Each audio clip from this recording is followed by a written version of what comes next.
Assalamualaikum warahmatullahi wabarakatuh.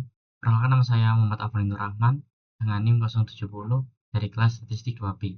Di sini saya akan menjelaskan terkait tutorial merunning data menggunakan aplikasi Smart PLS3. Baik, untuk datanya sudah didapat sebagai berikut, di mana untuk variabel X1 yaitu ukuran dewan direksi, variabel X2 yaitu ukuran dewan komisaris, variabel X3 yaitu ukuran perusahaan, variabel MO yaitu umur perusahaan, dan untuk kinerja perusahaan yaitu variabel Y. Untuk dewan direksi dan dewan komisaris itu diukur dengan menggunakan jumlah anggota dari dewan direksi ataupun dewan komisaris tersebut dari suatu perusahaan. Itu biasanya dapat dilihat dari laporan tahunan. Untuk ukuran perusahaan atau variabel X3 yaitu diukur dari proksi total aset yang ada di dalam perusahaan. Kemudian kita logkan total aset tersebut pada Excel. Selanjutnya yaitu variabel MO yaitu umur perusahaan itu diukur dengan menggunakan total tahun perusahaan beroperasi, yaitu dari berdirinya perusahaan sampai tahun observasi yang dilakukan. Untuk tahun observasi di sini yaitu tahun 2022. Untuk kinerja perusahaan atau variabel Y-nya itu diukur dengan rumus CF-ROA, yaitu EBIT ditambah depresiasi dibagi dengan aset.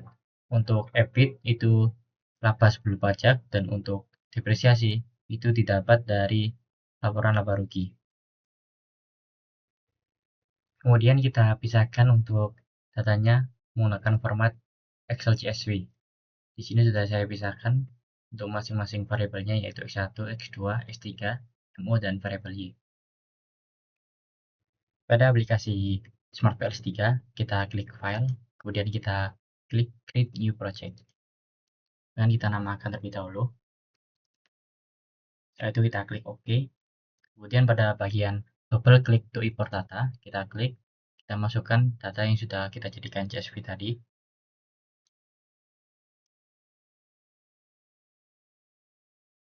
Kita klik yang bagian OS statistik 2, maka akan muncul indikator dari masing-masing variabel. Kita masukkan.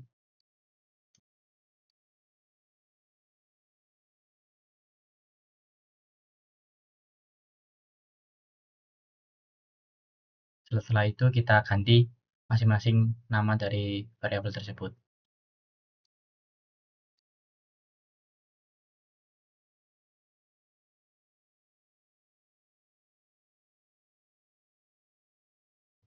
Setelah kita ganti masing-masing nama variabelnya, selanjutnya kita hubungkan masing-masing variabel. Untuk variabel X1, X2, dan X3 kita hubungkan terlebih dahulu ke variabel MO. Kita tarik. Kemudian untuk variabel MO kita hubungkan terhadap variabel Y.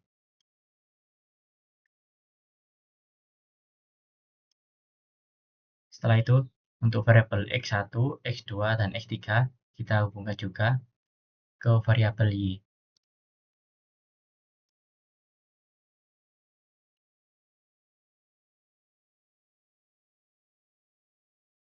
Maka didapat garis hubungan sebagai berikut. Selanjutnya kita klik Calculate, dan kita pilih bagian PLS Algorithm. Untuk setup basic settingnya sebagai berikut. Kemudian kita klik Start Calculate. Pada PLS Algorithm, kita pilih bagian Quality Criteria, lalu kita klik bagian Model Fit. Di sini untuk analisis model fit-nya, di mana nilai SRMR pada satu rate model dan juga estimate model sebesar 0,0000. Di mana pada model ini SRMR baik dikarenakan di bawah 0,10, maka model dinyatakan telah memenuhi kriteria dan layak digunakan untuk menguji hipotesis suatu penelitian. Kedua yaitu pada nilai NFI atau Normal Fit Index lebih besar dari 0,90, di mana NFI lebih besar dari 0,90 yaitu 1,0. Hal ini menunjukkan bahwa model yang diuji memiliki kesesuaian yang sangat baik atau disebut dengan good fit dengan data empiris sehingga dapat dianggap valid dan representatif untuk menjelaskan fenomena yang diteliti. Ketiga yaitu analisis nilai Chi-square, di mana nilai Chi-square ini dianggap model fit, nilainya harus di atas dari 100. Namun berdasarkan hasil running data, didapat nilainya yaitu minus 0,000, yang artinya menurut teori model fit tidak fit dengan data. Untuk hipotesisnya, H1 yaitu apakah ukuran dewan direksi mempengaruhi tingkat kinerja perusahaan. Untuk H2-nya yaitu apakah ukuran dewan komisaris mempengaruhi tingkat kinerja perusahaan. Untuk H3-nya yaitu apakah ukuran perusahaan mempengaruhi tingkat kinerja perusahaan. H4-nya yaitu apakah umur perusahaan mempengaruhi tingkat kinerja perusahaan. Untuk H5-nya yaitu apakah umur perusahaan mempengaruhi hubungan antara ukuran dewan direksi terhadap tingkat kinerja perusahaan. H6 yaitu apakah umur perusahaan mempengaruhi hubungan antara ukuran dewan komisaris terhadap tingkat kinerja perusahaan, dan H7 yaitu apakah umur perusahaan mempengaruhi hubungan antara ukuran perusahaan terhadap tingkat kinerja perusahaan. Baik, selanjutnya yaitu uji GOF atau Godness of Fit, di mana untuk pengujian ini yang pertama kita uji yaitu uji R. Kita pilih bagian quality criteria yaitu R square. Di sini sudah didapat untuk datanya. Langsung saja kita analisis yaitu nilai R square berpengaruh secara simultan yaitu X1, X2, dan X3 terhadap kinerja perusahaan atau variabel Y sebesar 0,015% dengan nilai R square adjust sebesar min 0,024 atau min 24%. Oleh karena adjust R square-nya itu kurang dari 33%, maka X1, X2, dan M atau umur perusahaan terhadap kinerja perusahaan yaitu variabel Y itu termasuk lemah. Semua variabel yang mempengaruhi kinerja perusahaan adalah sebesar 0,015%, 0,015 atau 1,5%. Ini artinya variabel yang mempengaruhi kinerja perusahaan atau variabel Y memiliki pengaruh yang lemah. Itu menurut dari teori Chin 1998. Kedua yaitu nilai R square berpengaruh secara simultan antara X1, X2, dan X3 terhadap umur perusahaan atau MO, yaitu sebesar 0,088 dengan nilai R square adjust sebesar 0,061. Maka dapat dijelaskan bahwa semua konstruk eksogen yaitu X1, X2, dan X3 secara serentak mempengaruhi MO atau umur perusahaan sebesar 0,061 atau 61%.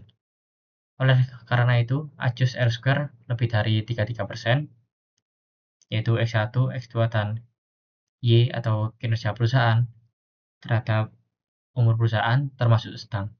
Semua variabel yang mempengaruhi umur perusahaan sebesar 0,088 atau 8,8%.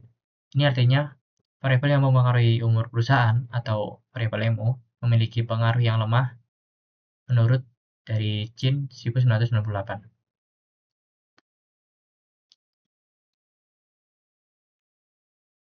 Baik, selanjutnya yaitu pengujian kedua dengan cara menghitung Q2 atau predictive relevance. Di mana untuk Q2 dengan rumus 1 dikurang dalam kurung 1 dikurang kinerja perusahaan atau variabel Y-nya yaitu dengan R square 0,015, kita tutup kurung, kita kalikan dengan 1 dikurang dengan umur perusahaan atau variabel MO yaitu R square-nya 0,088, maka didapat untuk Q2-nya atau predictive relevance-nya yaitu 0,10168. Baik, untuk pengujian ketiga berikutnya yaitu menggunakan uji T dan uji F. Di sini kita pilih calculate, kemudian kita pilih bagian bootstrapping.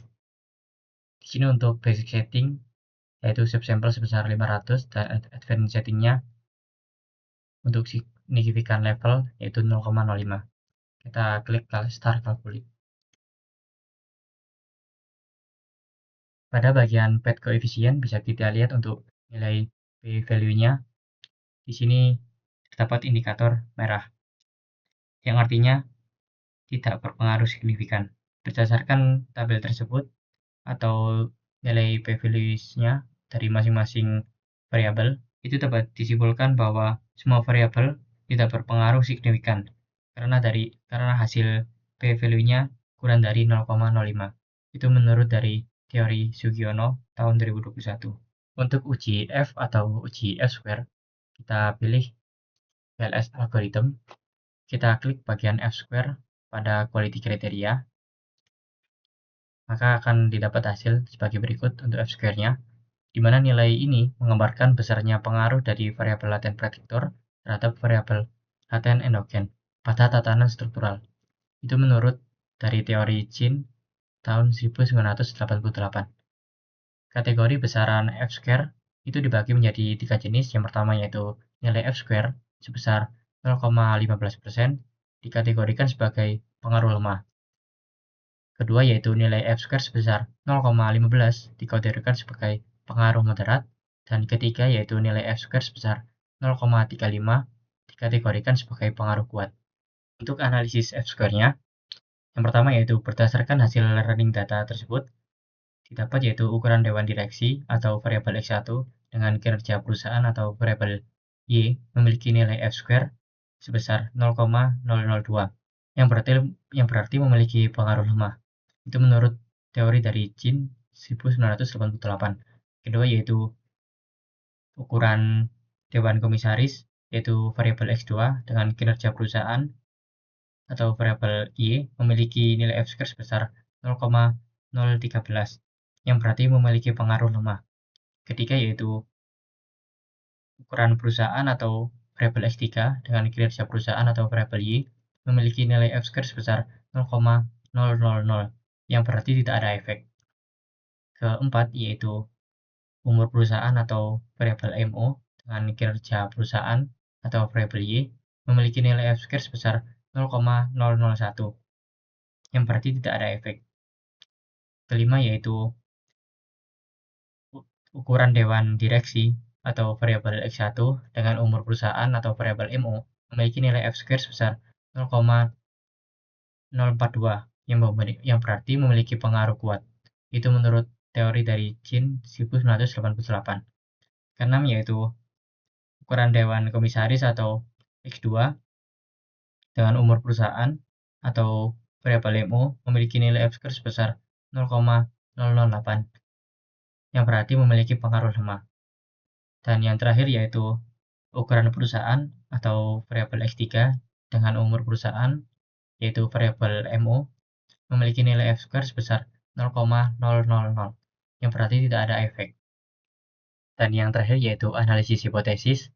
Kita pilih bagian bootstrapping, kita klik total effect pada final result.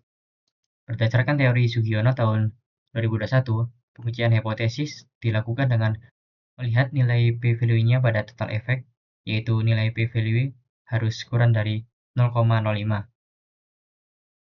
Di sini untuk H1, H2, H3, dan H4 itu ditolak karena nilai p-value-nya lebih dari 0,05. Untuk ukuran dewan direksi yaitu 0,669, kemudian untuk ukuran dewan komisaris yaitu 0,137, untuk ukuran perusahaan yaitu 0,795, dan untuk umur perusahaan yaitu 0,792. Selanjutnya untuk hubungan tidak langsung dapat kita simpulkan dengan melihat bagian specific indirect effect. Itu dilihat dari bootstrapping pada final result specific indirect effect. Kita klik. Berdasarkan teori Sugiono tahun 2021, pengujian hipotesis dilakukan dengan melihat nilai p-value-nya harus kurang dari 0,05. Di sini untuk H5, H6, dan H7 itu ditolak dikarenakan nilai p-value-nya itu lebih dari 0,05. Di sini bisa kita lihat untuk ukuran dewan direksi itu sebesar 0,826, untuk ukuran dewan komisaris yaitu sebesar 0,865, dan untuk ukuran perusahaan itu sebesar 0,972. Baik, itu saja. Sekian presentasi dari saya. Terima kasih. Wassalamualaikum warahmatullahi wabarakatuh.